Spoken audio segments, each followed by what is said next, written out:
The call came at 2:13 a.m.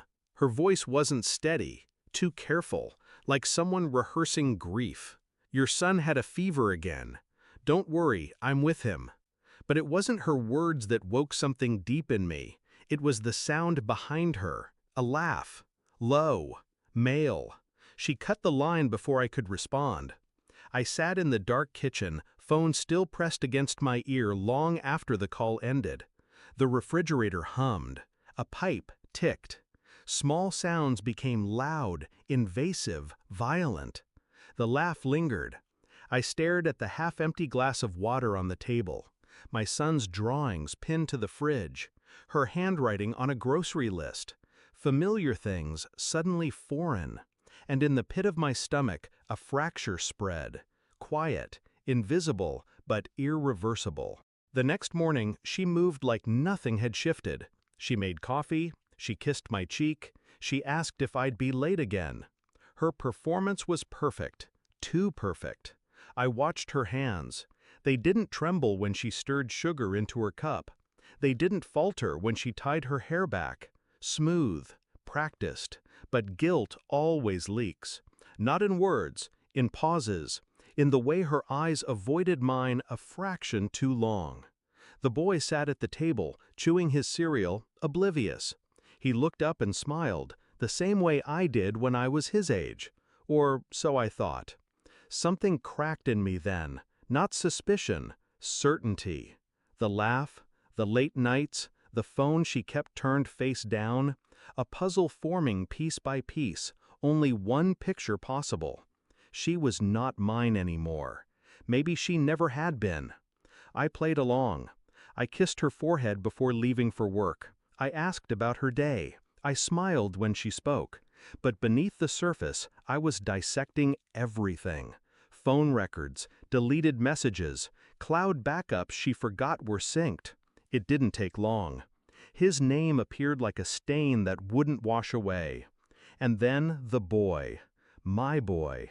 A thought I didn't want to think clawed its way into me. His hair wasn't quite the same shade. His eyes carried something unfamiliar. I remembered the doctor's casual remark at birth, strong genes, and wondered now whose genes he had meant.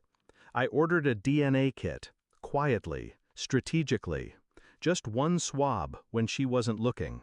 When the boy slept, I pressed the cotton against his cheek. My hand shook, but I told myself it was just precaution. The package left the house the next morning with the rest of the mail. She kissed me at the door, and I kissed her back, tasting the lie, swallowing it whole. Every night after that, I lay beside her, listening to her breathe, wondering how many times she had rehearsed this betrayal. The envelope came on a Thursday, plain, clinical. I didn't open it at once. I poured myself a drink first, sat in silence, let the ice melt. Then I slid it open. One sentence. Probability of paternity, 0%.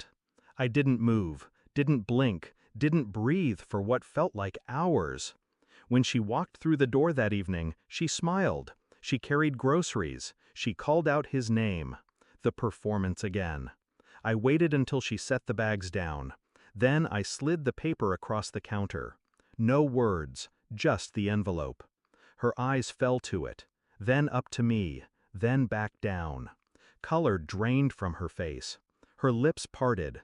Nothing came out. I didn't raise my voice. I didn't need to.